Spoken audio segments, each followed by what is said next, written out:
这是去年挖的坑。如果你真的喜欢，就去试试，试过才知道。养花一定是自己种过才知道的。对了，这棵苗能不能过冬？等我冬天再来访。2000 years later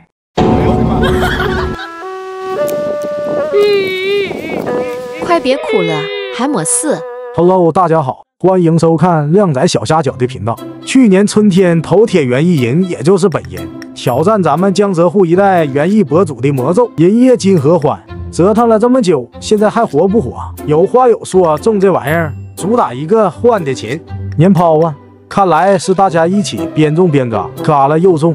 也有花友犀利点评：浇这么多水，必然烂根，这么小的豆不可能种活。活不活的，我先给新花友说一下事情的经过。2023年末，我被一个博主种草了银叶金合欢，于是网购了一颗从广东发来，结果路上就冻死了。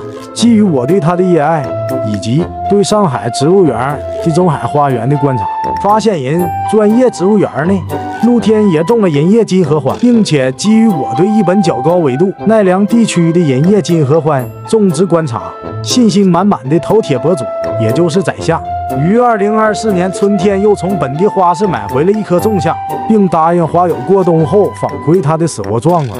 不出意外，不多久后，意外发生了。我发现上海植物园的银叶金合欢居然全都冻死。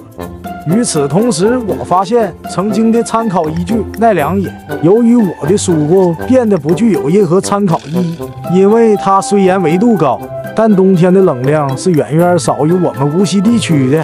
添了炉，于是我不得不硬着头皮接着养护它。当然，虽然说是养护，事实上也并没有管它。没想到这春节过去都这么久了，还时不时有花友惦记着它。哎，今天终于来天坑了。它是2024年4月种下的，此后就开始了蓬勃生长，到6月份更漂亮了。之后经历了6、7月的台风，被刮得面目全非。接下来的3伏天毫无压力，安然度过。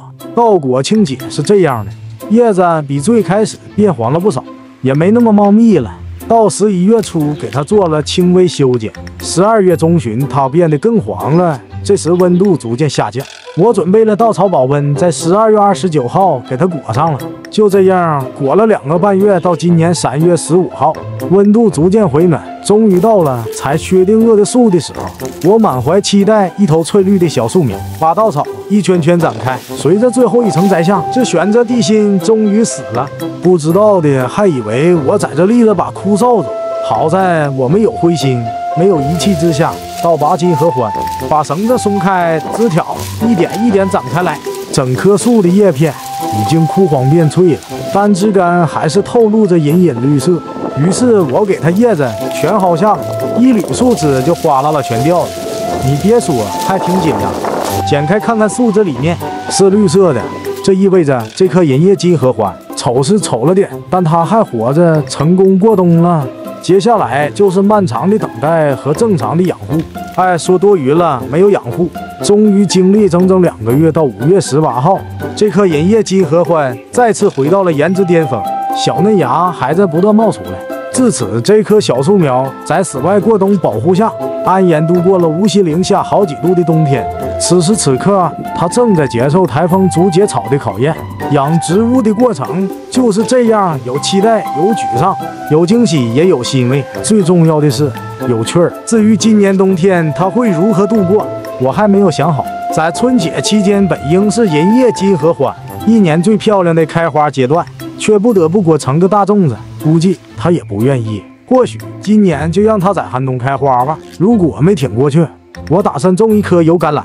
以上就是本期视频的全部内容，觉得有用点赞收藏，助力 up 更新。感谢收看靓仔小虾饺的频道，喜欢的话欢迎关注和一键3连，点小心心。我们下期再见，拜拜。